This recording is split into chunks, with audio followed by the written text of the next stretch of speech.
Bonjour à tous, on va corriger les exercices du chapitre sur la description des mouvements.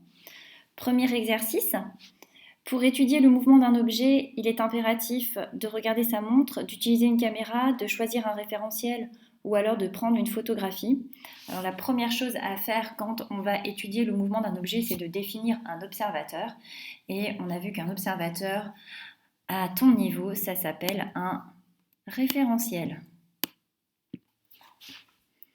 Un personnage en mouvement par rapport à un référentiel est en mouvement par rapport à tous les autres référentiels. Et ça, c'est faux. Tu peux par exemple, imagine-toi dans une voiture qui avance par rapport au sol. Donc, tu es en mouvement par rapport au sol. Par contre, vu que tu es assis dans la voiture, tu es immobile par rapport à la voiture. Donc, la première proposition est fausse. Deuxième proposition, un personnage en mouvement par rapport à un référentiel peut être immobile par rapport à un autre référentiel. Eh bien ça c'est vrai. Et c'est exactement l'exemple qu'on vient de voir avec quelqu'un qui est dans une voiture. Voiture, elle, en mouvement par rapport au sol. Mais donc la personne est immobile par rapport à la voiture.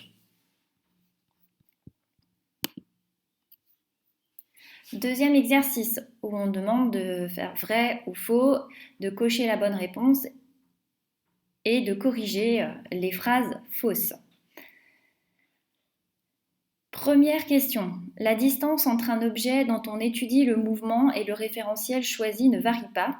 Cet objet est forcément immobile par rapport à ce référentiel. C'est faux. Alors, je vais t'expliquer pourquoi c'est faux. Eh bien, tout simplement, tu vas prendre un objet qui va tourner autour d'un autre objet. Donc, tu vas bien voir que la distance entre ces deux objets ne varie pas et pourtant, l'objet tourne. Donc c'est faux dans le cadre des mouvements circulaires. Faux, donc on peut corriger et on va mettre cet objet peut tourner autour du référentiel.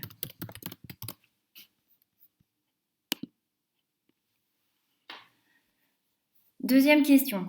Un objet peut être en mouvement par rapport à plusieurs référentiels à la fois. C'est vrai.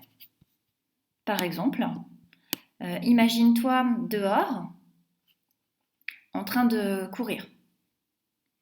Alors, tu es en mouvement par rapport au sol.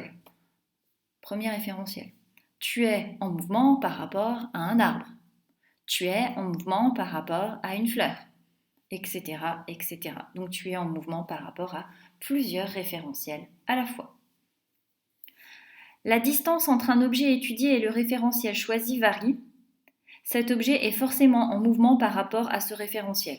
C'est vrai, et là on a vu ça dans le cours, on a même vu que quand la distance entre l'objet et le référentiel variait, alors c'est qu'il était en mouvement. Troisième exercice, voyage en train. Olympe prend le train avec son petit frère Ryan. Leur papa est immobile sur le quai et regarde le train s'éloigner. Le train avance à une vitesse de 20 km par heure par rapport au sol. Olympe est assise. Ryan court dans le train dans le sens contraire à la marche à une vitesse de 5 km par heure. Pour chacune de ces questions, choisis la bonne réponse.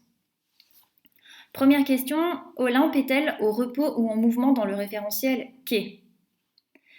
Je regarde si la distance entre Olympe et un point du quai varie au cours du temps.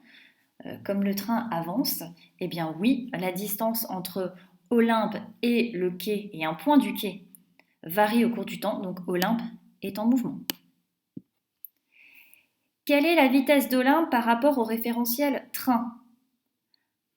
Alors le train, il est à 20 km par heure par rapport au quai. Il a une vitesse de 20 km par heure par rapport au quai.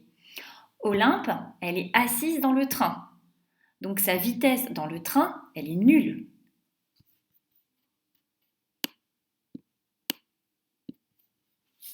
Quelle est la vitesse de Ryan par rapport au référentiel quai ? Alors je te rappelle, le train avance par rapport au quai à une vitesse de 20 km par heure. Mais Ryan, il court dans le sens contraire.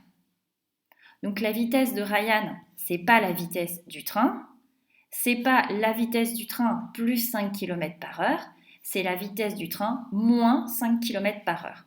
Donc c'est 15 km par heure.